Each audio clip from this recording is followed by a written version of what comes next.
Hello दोस्तों, स्वागत है आपका हमारे चैनल यूट्यूब स्टडी विद अनंत पर। तो आज की वीडियो में हम बात करने वाले हैं हिंदी 10वीं कक्षा का, जो चैप्टर का नाम है जीत जीत में मैं निरखत हूँ। तो इस पाठ का हम देखेंगे ऑब्जेक्टिव और सब्जेक्टिव, जो कि 2026 में बिहार बोर्ड में आने वाले एग्जाम में इस अध्याय से चैप्टर आने से क्वेश्चन आने से 100% गारंटी है। आप लोग वीडियो को अंत तक देखिए, लाइक सब्सक्राइब करिए। तो चलते हैं वीडियो का, हम वीडियो क्लास से शुरू करते हैं।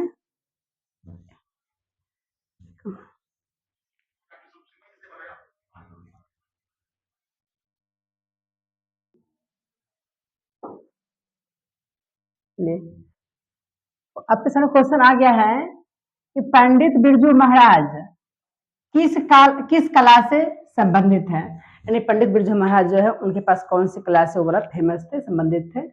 तो ऑप्शन नंबर दिया गया नाटक कला से, ऑप्शन बी दिया गया नृत्य कला से, ऑप्शन नंबर सी में संगीत कला से, ऑप्शन डी में चित्रकला से। ये चारों में से कौन सा आंसर होगा, आप लोग कमेंट करके बताइए।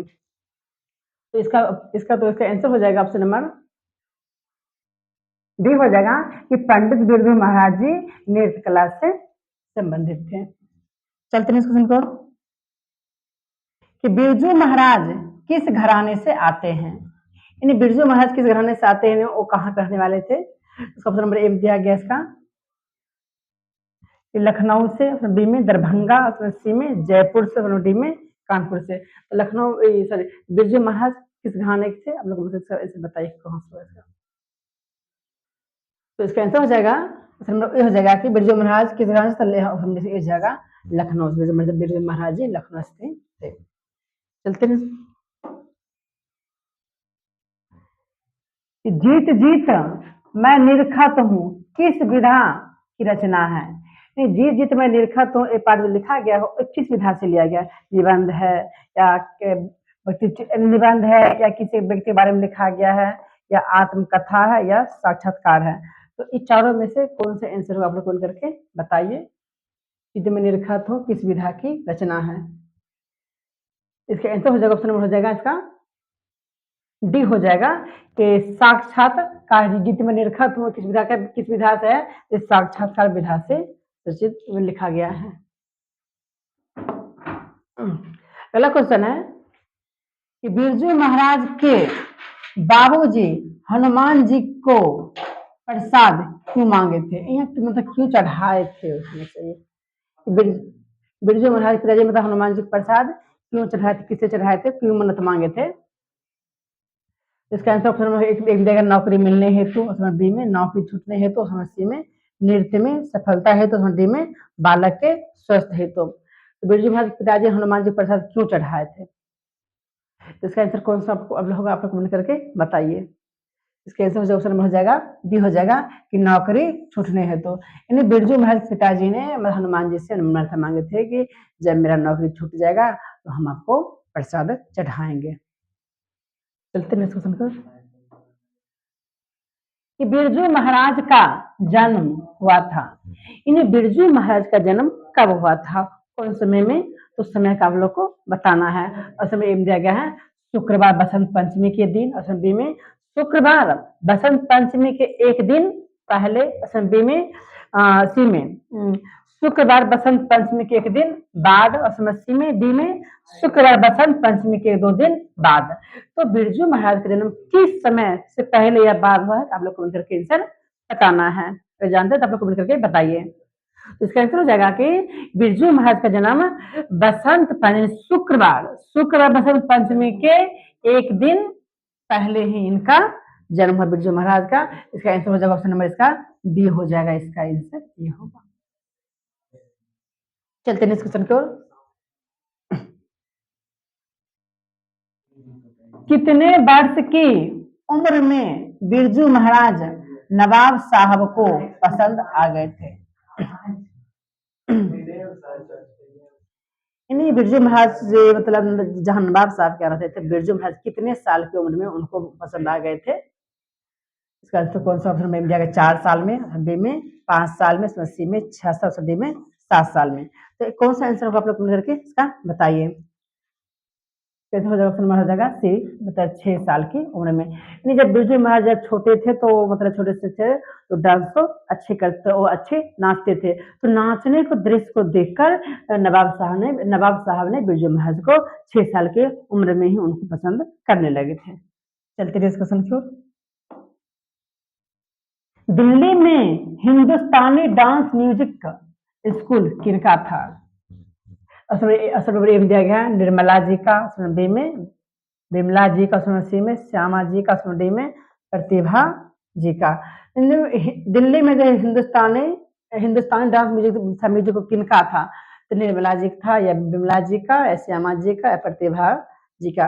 ये चारों में से कौन सा आंसर होगा आप लोग कमेंट करके बताइए। इसका आंसर हो जाएगा, ऑप्शन नंबर हो जाएगा ए हो जाएगा निर्मला जी का।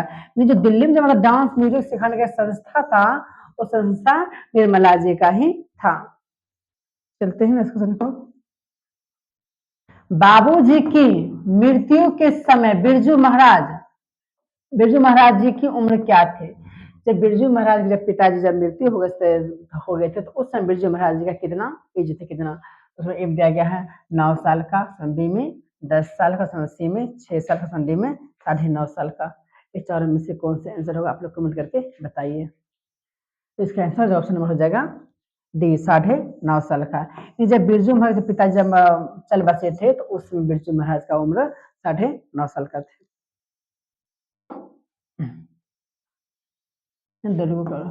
बिरजू महाराज की शादी कितने वर्ष की उम्र में हुई थी? बिरजू महाराज की शादी कितने वर्ष की उम्र में हो गए थे? उसमें एक दिया गया है 18 वर्ष में, उसमें बी में 19 साल में, उसमें सी में 20 साल, उसमें डी में 21 साल में। इस चारों में से कौन सा आंसर होगा आप लोग कमेंट करके बताइए कि बिरजू महाराज का जन्म शादी कितने वर्ष की उम्र में हो गए थे। तो इसका आंसर हो जाएगा ऑप्शन नंबर तो हो जाएगा कि बिरजू महाराज की शादी 18 साल में ही शादी हो गई थी। चलते हैं। बाबूजी के साथ बिरजू महाराज का आखिरी प्रोग्राम कहाँ था? यानी बिरजू महाराज के और उनके पिताजी का आखिरी प्रोग्राम किस जगह पे हुआ था? ऑप्शन में दिया गया है मैनपुरी में, उसमें बी में इंद्रपुरी में, उसमें सी में देवपुरी में, उसमें डी में जनकपुरी में। तो इस चारों में से कौन सा आंसर होगा आप लोग कमेंट करके बताइए। तो इसका आंसर ऑप्शन हो जाएगा ए हो जाएगा मैनपुरी में। यानी जब बिरजू महाराज के बाबूजी के साथ बिरजू महाराज का आखिरी प्रोग्राम कहाँ पर हुआ था? तो मैनपुर एक जगह का नाम है, तो उस जगह पर जब प्रोग्राम करे थे तो वही इनका लास्ट प्रोग्राम था। आखिरी प्रोग्राम के समय बिरजू महाराज के बाबूजी कितने साल के थे?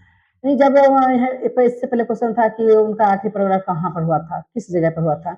अब पूछ रहे हैं यहाँ पर दिया गया है कि जब बिरजू महाराज जी जब पिताजी जब मतलब आखिरी प्रोग्राम जब उनका था उस जगह पर, तो उनका मतलब एज कितना था उनके पिताजी का?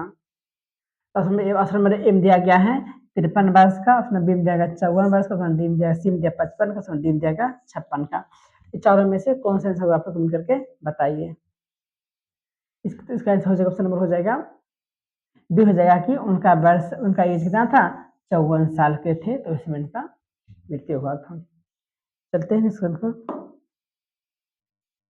बिरजू महाराज किसके पर्यायवाची बन गए हैं?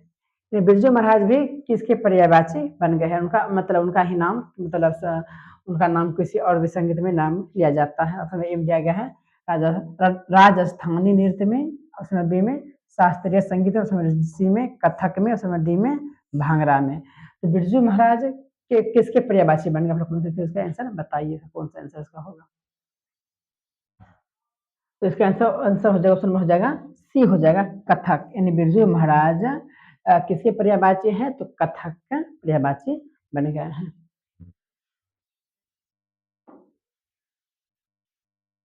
बिरजू महाराज को तालीम किनसे मिली थी? बिरजू महाराज को तालीम होता है शिक्षा। बिरजू महाराज को तालीम शिक्षा किनसे मिली थी? उसमें एक दिया गया है माता जी से, उसमें बी में दिया गया पिताजी से, उसमें सी में दिया गया पड़ोसी से, उसमें डी में मित्र से। इस चारों में से कौन सा आंसर होगा आप लोग कमेंट करके बताइए। कि बिरजू महाराज को तालीम तालीम किन से मिलती, यानी शिक्षा किन से मिलना स्टार्ट हो गया था। इसका आंसर हो जाएगा, ऑप्शन नंबर हो जाएगा इसका बी हो जाएगा, पिताजी से। यानी बिरजू महाराज को तालीम किन से मिली, तो उनके पिताजी से उनको तालीम मिलना स्टार्ट हो गया था।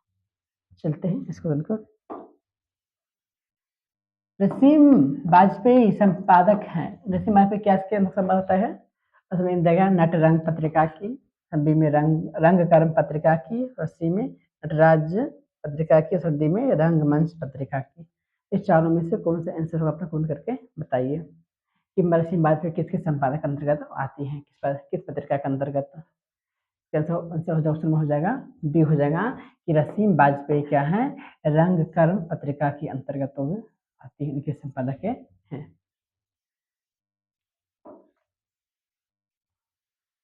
बिरजू महाराज ने गंडा बांधने पर बाबूजी को गुरु दक्षिणा के रूप में कितनी राशि अर्पित की थी। जब बिरजू महाराज मतलब अपने उनका पिताजी क्या था, मतलब गुरु मानते थे, तो शिक्षा सीखने के बाद लास्ट में गुरु दक्षिणा दिया जाता था पहले।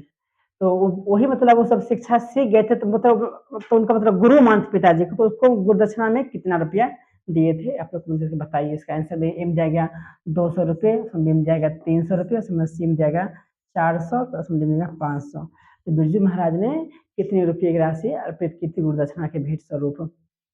इसका ऑप्शन में हो जाएगा डी हो जाएगा कि बिरजू महाराज ने अपने पिताजी को गुरु दक्षिणा के रूप में 500 रुपये अर्पित किए थे, इसका डी हो जाएगा। चलते हैं इसको।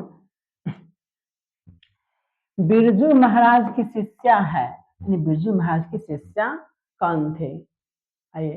तो बिरजू महाराज की शिष्या कौन थी, तो बिरजू महाराज की शिष्या जाएगा रेशमी वाजपेयी, डी जाएगा रसीम वाजपेयी, सी जाएगा रेशमा वाजपेयी, डी जाएगा कल्पना वाजपेयी। इस चारों में से कौन सा आंसर आप लोग कमेंट करके बताइए। तो इसका आंसर हो जाएगा ऑप्शन नंबर बी हो जाएगा कि बिरजू महाराज की शिष्या का नाम क्या था, तो रसीम वाजपेयी, इसका बी हो जाएगा।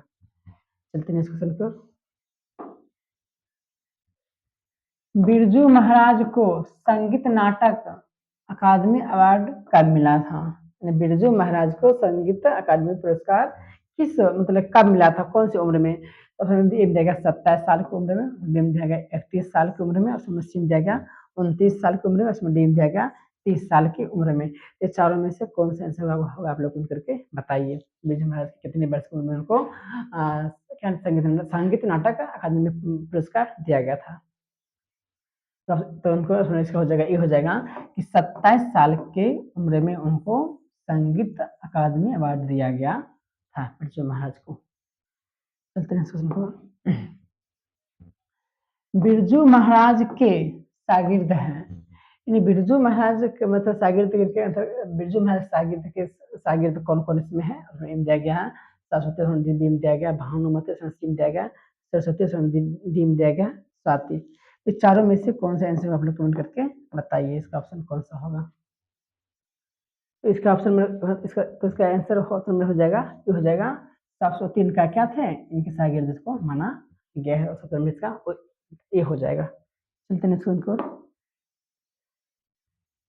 गंडा बांधना का अर्थ है, यानी मतलब गंडा बांधना का अर्थ क्या होता है, तो उसका दूसरा रूप में आप लोग को बताना है। ऑप्शन में दिया गया है दीक्षित करना, उसमें बी जाएगा दक्षिणा देना, उसमें सी जाएगा सूत बांधना, उसमें डी जाएगा गोद लेना। इस चारों में से गंडा बांधना का अर्थ क्या होगा, आप लोग कुल करके बताइए, इसका आंसर कौन सा होगा। तो इसका आंसर हो जाएगा ऑप्शन में हो जाएगा बी, गंडा बांधना का अर्थ हो जाएगा दक्षिणा देना, ऑप्शन में हो जाएगा इसका बी हो जाएगा। चलते हैं क्वेश्चन को। रसीम वाजपेयी है, रसीम वाजपेयी क्या है, नृत्यांगना है या अभिनेत्री है या गायिका है या कवित्री है। रसीम वाजपेयी क्या है, आप लोग कमेंट करके बताना है आंसर में क्या होगा। तो इसका आंसर हो जाएगा ऑप्शन नंबर इसका हो जाएगा ये हो जाएगा कि रसीम वाजपेयी क्या थे, नृत्यांगना थे, मतलब नर्सिंग डांस करते थे। चलते हैं क्वेश्चन की ओर। शंभू महाराज बिरजू महाराज के कौन थे। इन्हीं शंभू महाराज बिरजू महाराज को कौन लगते थे? उसमें एक दिया गया मौसा, उसमें बी दिया गया भाई, उसमें सी दिया गया पिता, उसमें डी दिया गया चाचा। ये चारों में से कौन सा आंसर होगा? आप लोग कमेंट करके बताइए कि बिरजू महाराज और शंभू महाराज के बीच कौन सा रिश्ता था। तो इसका आंसर हो जाएगा, ऑप्शन हो जाएगा डी हो जाएगा कि बिरजू महाराज शंभू महाराज बिरजू महाराज क्या थे? तो चाचा जी थे। चलते हैं नेक्स्ट क्वेश्चन की ओर। पंडित बिरजू महाराज हैं, यानी पंडित बिरजू महाराज क्या है? गायक है या लेखक है या नर्तक है या कहानीकार है? तो इस चारों में से बिरजू महाराज क्या है थे? आप लोग कमेंट करके इसका आंसर बताइए। तो इसका आंसर हो जाएगा, ऑप्शन नंबर हो जाएगा इसका क्या हो जाएगा कि पंडित बिरजू महाराज कौन थे? पंडित बिरजू महाराज वो नर्तक थे, यानी वो डांस का काम करते थे और सिखाते भी थे। चलते नेक्स्ट की ओर। नटरंग पत्रिका का संबंध है, नटरंग पत्रिका का संबंध किससे है? नाटक से है या रंग कर्म से है या कहानी से या खेल जगत से है? इस चारों में से कौन सा आंसर होगा? आप लोग कमेंट करके बताइए कि नटरंग पत्रिका का संबंध किस चीज से है, क्या से है? इसका आंसर हो जाएगा, ऑप्शन में हो जाएगा डी हो जाएगा, रंग कर्म से। नटरंग पत्रिका का संबंध रंग कर्म से है। चलते हैं इस क्वेश्चन को। बिरजू महाराज का साक्षात्कार किसने लिया है? यानी बिरजू महाराज का साक्षात्कार किसने निभा रहा है या किसने लिया है? एक ही बात है। तो समय दिया गया अर्चना, बी में सरस्वती, सी में दीपा, सी में डी में असीम वाजपेयी। तो चारों में से कौन सा आंसर होगा? आप लोग कमेंट करके बताइए कि बिरजू महाराज का साक्षात्कार किसने लिया है? चारों में से कौन सा आंसर होगा? तो इसका आंसर ऑप्शन में हो जाएगा डी हो जाएगा, असीम वाजपेयी ने बिरजू महाराज का साक्षात्कार असीम वाजपेयी ही कर रहे हैं। पंडित बिरजू महाराज किस लड़के को डांस सिखाते थे? यानी पंडित बिरजू महाराज कौन से लड़के को डांस सिखाते थे? उसमें एक जाएगा राधे श्याम बांग्ला को, उसमें बी जाएगा गौरी शंकर बांग्ला को, सी जाएगा सीताराम बांग्ला को, डी में राधा मोहन बांग्ला को। इस चारों में से कौन सा आंसर होगा? आप लोग कमेंट करके बताइए कि पंडित बिरजू महाराज किस लड़के को डांस सिखाते थे। तो इसका आंसर हो जाएगा, ऑप्शन नंबर क्यों हो जाएगा कि पंडित बिरजू महाराज सीताराम बांग्ला को क्या है डांस सिखाते थे। इसका आंसर ऑप्शन में सी हो जाएगा। चलते हैं नेक्स्ट क्वेश्चन की ओर। इनमें कौन पंडित बिरजू महाराज की शिष्या नहीं थे? यानी यहाँ चार नाम दिया गया है, उस चार नाम में से कौन मतलब पंडित बिरजू महाराज की शिष्या नहीं है? उसमें एम जाएगा सरस्वती दिया गया, दिया गया अनुराधा, सी में दुर्गा, डी में रसीम वाजपेयी। तो चारों में से कौन सा आंसर होगा? आप लोग कमेंट करके बताइए कि बिरजू महाराज की शिष्या कौन नहीं है चारों में से। इसका ऑप्शन नंबर हो जाएगा इसका डी हो जाएगा कि अनुराधा नाम जो है वो क्या है पंडित बिरजू महाराज की शिष्या नहीं थी। चलते हैं क्वेश्चन को। पंडित बिरजू महाराज का जन्म कहाँ हुआ था? पंडित बिरजू महाराज का जन्म कहाँ हुआ था? समय दिया गया है इलाहाबाद में, बीम जाएगा लखनऊ में, सीम जाएगा कानपुर में या कानपुर में, सीम जाएगा डीम जाएगा पटना में। इस चारों जगह में से कौन सा जगह पर पंडित बिरजू महाराज का जन्म हुआ था? आप लोग कमेंट करके बताइए। तो इसका आंसर हो जाएगा, ऑप्शन नंबर हो जाएगा इसका बी हो जाएगा कि पंडित बिरजू महाराज का जन्म लखनऊ में ही हुआ था। तो इसका बी हो जाएगा। चलते हैं।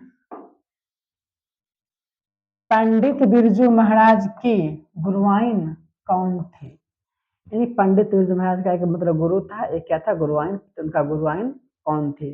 उसमें एम जाएगा उनकी माँ थी, बी में उनकी चाची, सी में उनकी बहन, डी में उनकी मौसी। इस चारों में से कौन सा आंसर होगा? आप लोग कमेंट करके बताइए कि बिरजू महाराज के गुरुआइन कौन थे। इसका आंसर हो जाएगा ऑप्शन नंबर ये हो जाएगा कि बिरजू महाराज की गुरुआइन उनकी माता जी है, यानी उनकी माँ ही उनकी गुरुआइन थे। बिरजू महाराज को संगीत नाटक अकादमी पुरस्कार कब प्राप्त हुआ? पंडित बिरजू महाराज को संगीत नाटक अकादमी पुरस्कार कौन से वर्ष में कौन से समय में इनका प्राप्त हुआ था? आप लोग उनका करके इसका बताइए, इसका कौन सा होगा? 1965 में, 1968 में, 1970 में, 1970 में, 1972 में। ये चारों में से कौन सा आंसर होगा? आप लोग कौन करके बताइए। इसका आंसर हो जाएगा ए हो जाएगा कि पंडित बिरजू महाराज को 1965 ईस्वी में का संगीत नाटक अकादमी में पुरस्कार मिला था। चलते हैं। पंडित बिरजू महाराज का जन्म कब हुआ था? पंडित बिरजू महाराज का जन्म कौन तारीख हुआ था, कौन साल में? कमेंट करके इसका आंसर बताइए। कब समय दिया गया है? 4 जनवरी 1938 में, 4 फरवरी 1938 में, सी में 4 मार्च 1938 में, डी में 4 अप्रैल 1938 में। ये चारों में से कौन सा आंसर होगा? आप लोग कमेंट करके इसका बताइए आंसर को। तो इसका आंसर हो जाएगा, ऑप्शन नंबर हो जाएगा इसका डी हो जाएगा। 4 फरवरी 1938 को पंडित बिरजू महाराज का जन्म हुआ था।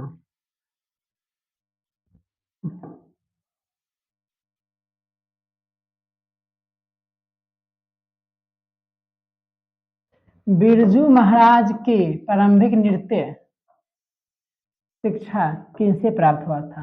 यानी बिरजू महाराज की शुरुआती नृत्य शिक्षा किनसे स्टार्ट हुआ था? इसका आप लोग को इसका आंसर बताइए।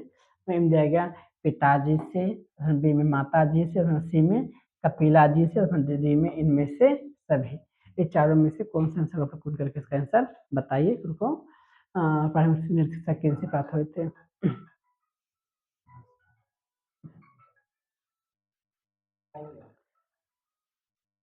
हो सकता है उसमें इसका जगह आंसर इसमें सी हो जाएगा। तो इसका आंसर हो जाएगा ऑप्शन नंबर इसका सी हो जाएगा। कपिला जी क्या है? मतलब इनका मतलब शुरुआत में इनका जय शिक्षा देना को स्टार्ट हुआ था बिरजू महाराज को। सुनते हैं। किस उम्र में बिरजू महाराज नृत्य कला में पारंगत हो गए थे? यानी कितने साल की उम्र में वो क्या थे? नृत्य में वो रम गए थे। इसका आंसर कौन सा इसका बताइए आंसर। उसमें में दिया गया 7 वर्ष की, उसमें बी में 8 वर्ष की, उसमें सी में 9 वर्ष, डी में 10 वर्ष की। तो कितने वर्ष की उम्र में नृत्य कला में रम गए थे? इसका आंसर हो जाएगा इसका हो जाएगा इसका ऑप्शन हो जाएगा बी 8 वर्ष की उम्र में क्या थे जी? वो नृत्य कला में रम गए थे। चलते हैं क्वेश्चन की ओर। सॉरी 32 क्वेश्चन है इसका। जीत जीत मैं निरखत हूँ चैप्टर पार्ट से 32 साल का था ऑब्जेक्टिव, जो कि 2026 में बिहार बोर्ड आने वाले एग्जाम होने वाले एग्जाम में यहाँ से आपका क्वेश्चन 100% लड़ेगा। आप लोग क्लास को मिस ना करें, क्लास को देखिए, लाइक सब्सक्राइब करते रहिए। और थोड़ा सा ठंड था इसलिए स्वेटर जैकेट पहन के आ गए।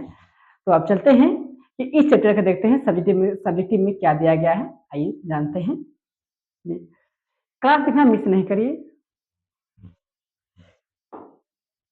देखिए ऑप्शन नंबर क्वेश्चन नंबर 1 में दिया गया है कि बिरजू महाराज कौन कौन से वाद्य बजाते थे?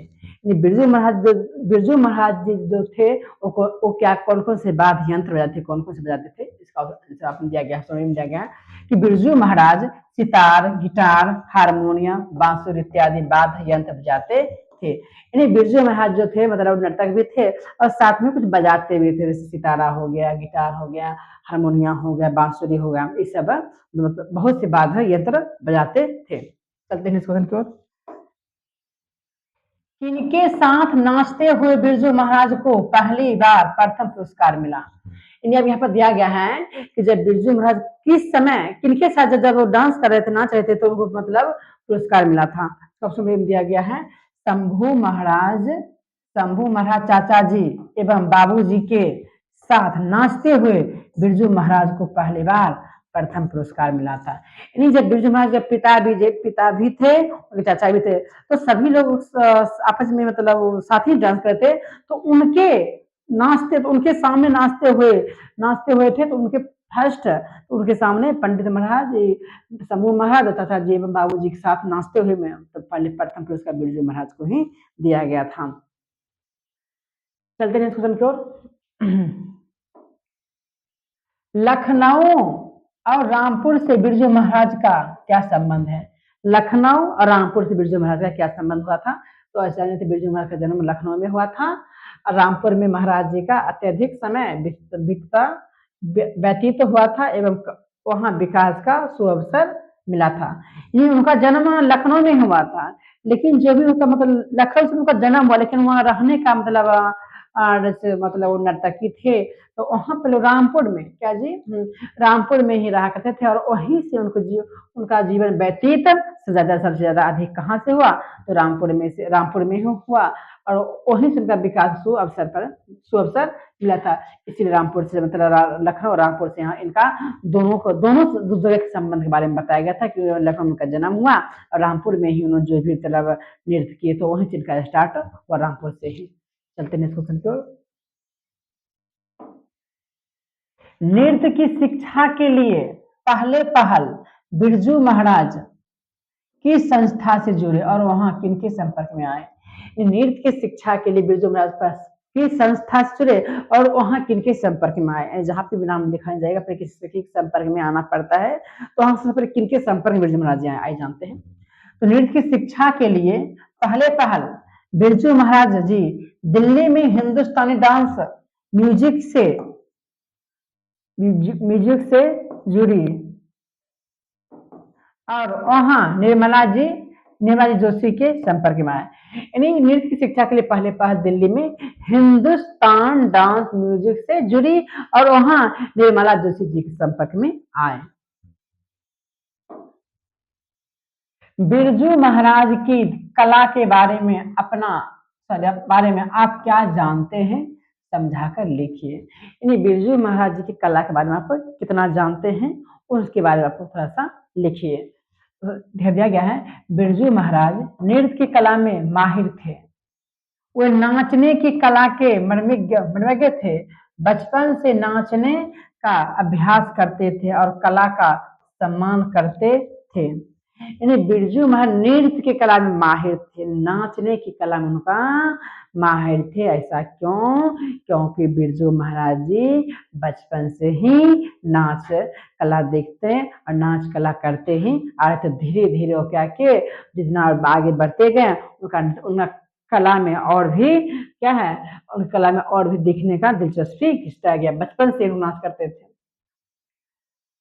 और वो कला का वो सम्मान भी करते थे। वो कला पे उनको घमंड नहीं थे, उनके कला पे घमंड नहीं थे कि हमारे जैसा कलाकार नर्तकी दुनिया में कोई नहीं है या हमारे कोई ऐसा कर नहीं सकता। और ना से घमंड भी नहीं करते थे और कला का सम्मान भी करते थे बिरजू महाराज जी। इसलिए उनका नृत्य देश भर में सम्मानित था। वे सिर्फ कमाई के लिए नृत्य नहीं करते थे, बल्कि कला प्रदर्शन उनका सही लक्ष्य था। वो सिर्फ रुपया के ही लिए नृत्य नहीं करते थे, उनका लक्ष्य था कि नर्तकी को क्या है तो कला प्रदर्शन करके उनका लक्ष्य था कि मेरा भी कला देश भर दुनिया में चर्चा हो। उनका लक्ष्य यही था। चलते हैं कलकत्ते के दर्शकों की प्रशंसा का बिरजू महाराज के नर्तक जीवन पर क्या प्रभाव पड़ा? आइए, कलकत्ता में कलकत्ता के दर्शक जब कुछ बोला क्या बोले तो उस बोले पर जीवन में प्रशंसा करने के बाद कलकत्ता के दर्शक जो देखा तो उनको प्रशंसा की, तो प्रशंसा पर जीवन पर उसको क्या प्रभाव पड़ा? आइए, तो कलकत्ता के एक कॉन्फ्रेंस में महाराज जी नाचे। उस नाच की कलकत्ते की ऑडियंस ने प्रशंसा की, तमाम अखबारों में छा गए। वहां से इनके जीवन में एक मोड़ आया। उस समय से निरंतर आगे बढ़ते गए। यानी जब कलकत्ता में उन्होंने डांस किए तो डांस इतना अच्छा कितना फेमस किए कि पूरे कलकत्ता में क्या किए प्रचार होने लगे। उनका पेपर द्वारा उनका नाम हर एक जगह पहुंच गए। इससे उनका और मनोबल बढ़ा और नृत्य की दुनिया में और रम गए। चलते हैं इस क्वेश्चन की ओर। बिरजू महाराज अपना सबसे बड़ा जज किसको मानते थे? देखिए क्वेश्चन बहुत छोटा छोटा है, अगर आप लोग ध्यान दीजिएगा, क्लास अगर मतलब मिस ना करिएगा, आपको जल्दी भी याद हो जाएगा, अपने भाषा में भी याद आ जा आपको याद हो सकती है, बस अच्छा से ध्यान देने की आवश्यकता है। आइए क्वेश्चन पढ़ते क्या दिया गया है, तो इसका आंसर होगा जी दिया गया है कि बिरजू महाराज अपना सबसे बड़ा जज अपनी अम्मा को मानते थे। यानी बिरजू महाराज सबसे बड़ा जज अपनी माँ को ही मानते थे, यानी अम्मा, अम्मा यानी माँ को ही कहा गया, माता जी को, मम्मी को ही कहते हैं माता जी। जब वो नाचते थे और अम्मा देखती थी, तब वो अम्मा से अपनी कमी या अच्छाई के बारे में पूछा करते थे। जब बचपन में, यानी बचपन में जब बिरजू महाराज थे, तो जब वो नाचते थे तो अपनी अम्मी से पूछते थे कि कब अच्छा हो रहा है या खराब हो रहा है, कि कैसे और करना है, मेरा नाच मतलब डांस का कमी कहाँ पर होंगे, मतलब गलती हुआ, जो आप लोगों को बताइए। अपना माता जी से वो पूछता था। उसने बाबूजी से तुलना करके इनमें निखार लाने का काम किया है, यानी वो बोला कि आपने अपने बाबूजी से थोड़ा सा अच्छा डांस कर रहा, और अच्छा डांस करो, उनका मनोबल और उनकी माता जी बढ़ा रही है। चलते हैं। संगीत भारती में बिरजू महाराज की दिनचर्या क्या थी? संगीत भारती में बिरजू महाराज की दिनचर्या क्या रहे जानते हैं? तो दिनचर्या में बताइए उनको दिनचर्या कैसा रहा, आइए जानते हैं। कि संगीत भारती में प्रारंभ में 250 मिलते थे, यानी पहले से संगीत भारती में क्या था, उनको 250 ही रुपया दिया जाता था। उस समय दरियागंज में रहते थे, वहां से प्रत्येक दिन 5 या 9 नंबर का बस पकड़कर संगीत भारती पहुंचते थे। यानी संगीत भारती में उनको शुरुआत में 250 रुपये ही दिया जाता, मतलब मिलते थे, और उसमें दरियागंज में रहते थे, और दरियागंज से मतलब उनका कितना जी, प्रत्येक दिन दरियागंज से प्रत्येक दिन 5 नंबर या 9 नंबर का बस पकड़ के वहां संगीत भारती पहुंचते, जहाँ पर मतलब संगीत का जहाँ संगीत गाया जाता था, उस जगह पर वो पहुंचते थे। संगीत भारती में इन्होंने प्रदर्शन का अवसर कम मिलता था, अंततः दुखी होकर नौकरी छोड़ दी। 250 रुपया मिलने के बाद संगीत भारती बिल्लू ने दिनचर्या क्या थी कि हर दिन जाते थे तो 250 रुपया मिलता था, वो भी बस से, यानी थोड़ा सा देर लेट हुआ बस छूट गया, बस छूट गया था, फिर छूट जाए फिर वहां पर संगीत भारती पहुंच नहीं पाएंगे। अगर उनमें से अगर उधर से आने में अगर छूट गया, फिर रात भर उनको वहां पे रहना पड़ता था। कितना कष्टमय जीवन था उनके, इसीलिए क्या किए लास्ट में तो उनको नौकरी क्या क्यों छोड़ दिए। जब आने जाने में कुछ दिक्कत लेकर ही उन्होंने संगीत भारती को हाँ छोड़ दिए थे। अपने विवाह के बारे में बिरजू महाराज क्या बताते हैं, यानी अपने खुद के विवाह में बिरजू महाराज जी क्या बताते हैं जानते हैं? तो बिरजू महाराज की शादी 18 साल की उम्र में हुई थी। उस समय विवाह करना महाराज अपनी गलती मानते हैं, यानी वो 18 वर्ष की साल 18 वर्ष बिरजू महाराज 18 साल की उम्र में उस समय विवाह करना महाराज जी गलती मानते थे कि 18 साल की उम्र में उनका शादी जब बिरजू महाराज जी को हो गया, तो अपने आप को गलती महसूस कर रहे हैं कि अभी मेरे को शादी नहीं करना था। लेकिन अब क्या है, लेकिन बाबूजी की मृत्यु के बाद मां घबरा कर जल्दी में शादी कर दी। यानी 18 वर्ष की शादी, 18 वर्ष साल की उम्र में शादी करना उनकी माता जी की मजबूरी थी कि लड़का है, अब घर वाले भी उनके पिताजी भी मर गए। माँ घबरा कर बोल देगा अगर नृत्य करने जाएगा तो पता नहीं, घबरा कर बोलेगा अगर चल जाएगा शादी, मतलब अगर चला गया तो घर आएगा कि नहीं, इसीलिए जल्दबाजी में क्या शादी है उनको करा दिए कि शादी का बंधन बन जाएगा, तो उनको घर की जिम्मेदारी रहेगी, तो उस टाइम पर घर भी आएगा, कहीं जल्दी जाएगा नहीं। शादी को नुकसानदेह मानते हैं, विवाह की वजह से नौकरी करते रहे। जब तक उनके विवाह नहीं हुए थी तो जब उनके विवाह हो गए तो जब क्या किया, नृत्य में ही नौकरी करते रहे। बिरजू महाराज के गुरु कौन थे, उनका संक्षिप्त परिचय दीजिए। बिरजू महाराज के गुरु कौन थे, कुछ छोटा संक्षिप्त बताइए। तो गुरु बिरजू महाराज के गुरु उनके बाबूजी थे, वो अच्छे स्वभाव के थे, यानी उनके बाबूजी थे उनका गुरु, अच्छे स्वभाव के, बहुत बढ़िया स्वभाव के थे। वो अपने दुख वो अपने दुख को व्यक्त नहीं करते थे, और अपना दुख जो है ना वो किसी को शेयर नहीं करते थे, यानी किसी को बताते नहीं थे कि मेरे को घर में आज ये नहीं हुआ, मेरे को आज ये चीज ऐसे हो रहा है, मेरे को ऐसे, और किसी को बताते नहीं थे अपना दुख तकलीफ। कौन थे? बिरजू महाराज जी के पिताजी।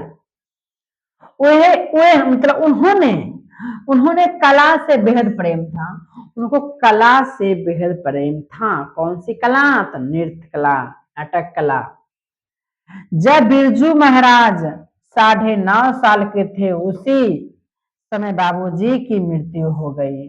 महाराज जी को तालीम बाबूजी ने ही दिया था, यानी बिरजू महाराज जब 9.5 साल के थे तो उसी समय उनके पिताजी का मृत्यु हो गया, और महाराज जी की तालीम यानी शिक्षा बाबूजी ने ही दिया था। चलते हैं क्वेश्चन की ओर। शंभू महाराज के साथ बिरजू महाराज के संबंध पर प्रकाश डालिए। शंभू महाराज के साथ बिरजू महाराज क्या संबंध पर प्रकाश डालिए।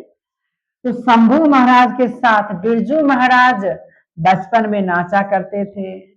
शंभू महाराज बिरजू महाराज को चाचा जी थे, और चाचा के साथ क्या हो बचपन में नाचा करते थे, डांस करते थे। आगे भारतीय कला केंद्र में उनका सानिध्य मिला। शंभू महाराज के साथ सहायक रहकर कला के क्षेत्र में विकास किया। शंभू महाराज उनके चाचा थे, यहाँ पे नहीं होना चाहिए, चाचा थे।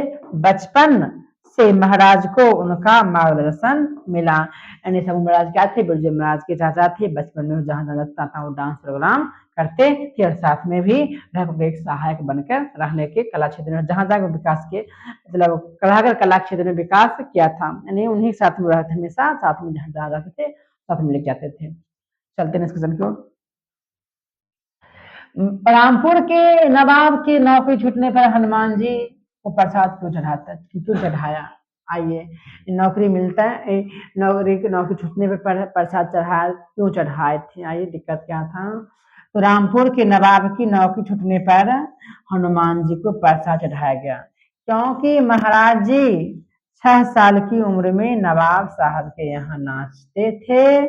अम्मा परेशान थी, बाबूजी नौकरी छूटने के लिए हनुमान जी का प्रसाद मांगते थे, यानी बोला गया था भगवान हनुमान जी के कि अगर मेरा नौकरी छूट जाएगा तो हम आपको प्रसाद चढ़ाएंगे। नौकरी से जान छुटी, इसलिए हनुमान जी को प्रसाद चढ़ाया गया।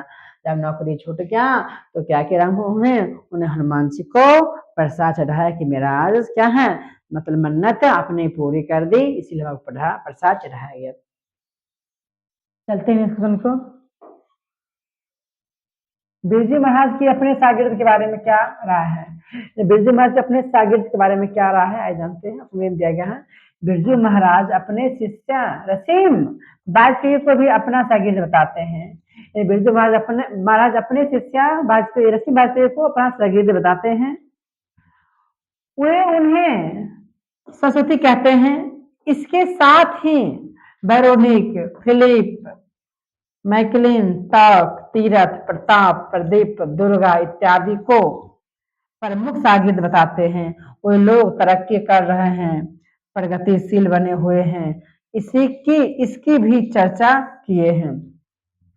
एक नाम रसीम वाजपेयी के लिया गया। बहुत सी लड़की को बहुत सी लड़का को उन्होंने शिक्षा दिए हैं, और वो भी नृत्य कला में क्या है तरक्की कर रहे हैं, कार्य मतलब प्रगतिशील बने हैं, इसकी भी चर्चा किए हैं। कि उनके साथ बहुत से लड़के को नाम लिया है जिन्होंने जहाँ जिनको उनकी शिक्षा सिखाए थे, वो भी लोग आज क्या है तरक्की में है, प्रगतिशील बने हुए, उनका चर्चा कर दिए हैं। चलते हैं नेक्स्ट क्वेश्चन की ओर। नेक्स्ट क्वेश्चन की ओर। बिरजू महाराज के जीवन में सबसे दुखद समय कब आया, उससे संबंधित प्रसंग का वर्णन कीजिए। बिरजू महाराज के जीवन में सबसे बड़ा दुख भरी घटना जीवन में कब आया, उनको आप कुछ बारे में वर्णन हल्का कीजिए। तो जब बिरजू महाराज जी के बाबूजी की मृत्यु हुई, तब उनके ये बहुत दुखदायी समय व्यतीत हुआ। नहीं, जब बिरजू महाराज जी, जब पिताजी मृत्यु मृत्यु हो गए, चल बसे, तब उनके जीवन में क्या हुआ जी, बहुत बड़ी दुखदायी समय आया। घर में इतना भी पैसा नहीं था कि दसवा किया जा सके। इन्होंने 10 दिन के अंदर 2 प्रोग्राम किए। उन 2 प्रोग्राम से 500 रुपये इकट्ठा हुए, तब दसवा और 13 की गई। ऐसी हालत में नाचना एवं पैसा इकट्ठा करना महाराज जी के जीवन में दुखद समय आया। यानी बिरजू महाराज जब पिताजी जब मर गए थे, तो उनके घर में एक अन्न भी नहीं था, पैसा नहीं था जो अपना पिताजी का कुछ काम क्रिया कर सके। तो 13 दिन के पिताजी मर गए, मरने का भी गम है, उनके पास गम था, उनको गम को भुलाए हुए रखे। उनके पिताजी मरे हैं, 13 दिन के अंदर ही उन्होंने क्या किया, 10 दिन के अंदर 2 प्रोग्राम किए। पिताजी मरे हैं, कफन भी मतलब पहने हैं, ठीक है, वो प्रोग्राम कर रहे हैं। जब 2 प्रोग्राम किए तो 500 रुपया, तो 500 रुपया आकर पिताजी मर गए, फिर ट्रांसफर कर रहे हैं, खुशी का दिन मनवा रहे हैं। लोग अपना दुख छिपा, लोग खुशी के बीच में बांट रहे थे। जब वो 500 रुपया आया, तो 500 रुपया आने के बाद तब जो मरे हुए पिताजी को 10वीं और 13वीं की गए। तो सबसे बड़ा, इससे दुख, सबसे बड़ा दुख नहीं हो सकता है कि घर में पिताजी मरे हैं और घर में कुछ भी पैसा अन्न कुछ भी उनके काम की सदारत के लिए ना हो। तो उनके बिरजू महाराज जी के दुखद समय सबसे वही थे। चलते हैं। पुराने और आज के नर्तकों के बीच बिरजू महाराज क्या फर्क पाते हैं? अब पुराने जमाने के नाचने वाले और नए जमाने के नाचने वाले, दोनों में अंतर बता बिरजू महाराज क्या पाते हैं। तो पहले जमाने में नाटक क्या थे, वो ऊंचा नीचा यानी बराबर नहीं दिखते थे। जहां जगह मिले बस वो जगह से फील्ड वो वहां डांस करते थे पहले जमाने के लोग। यहाँ नहीं क्या गद्दा लगाइए, चौकी लगाइए, बेंच लगाइए, कुछ बिछाइए, ऐसा कब पहले जमाना में। लेकिन अभी जमाने के नर्तक क्या है कि छोटी छोटी बात को ढूंढते हैं कि यहाँ पर स्टेज लगाइए, यहाँ चौकी लगाइए, यहाँ पलंग लगाइए, यहाँ तकिया लगाए, यहाँ तोसक लगाए, तब जाके डांस अच्छा होगा। कब का, ये आज के नाचने वाले के बीच है। ये पहले जमाना में ऐसा नहीं था। लोग धरती पर ही बैठ कर पता देखते थे और जमीन पर धरती पर हो डांस का प्रदर्शन दिखाते थे। तो यह जानते इसमें क्या लिखा है, जानते हैं। तो पुराने नर्तक कला प्रदर्शन करते थे, कला प्रदर्शन शौक था, साधन के अभाव में भी उत्साह होता था। कम जगह में गलीचे पर गड्ढा, खाचा इत्यादि होने के बावजूद बेपरवाह होकर कला प्रदर्शन करते थे। लेकिन आज के कलाकार मंच की छोटी छोटी गलतियों को ढूंढते हैं, चर्चा का विषय बना देते हैं।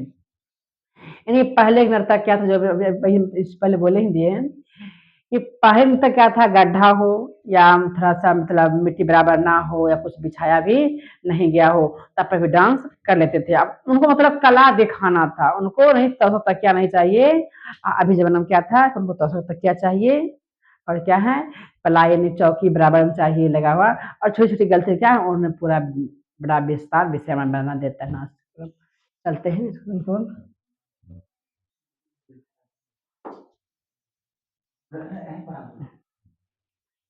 चलिए, तो इंड हो गया, खत्म हो गया।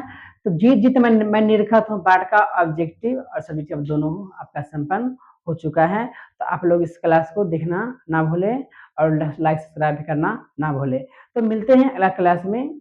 तो धन्यवाद। तो जय हिंद, जय भारत।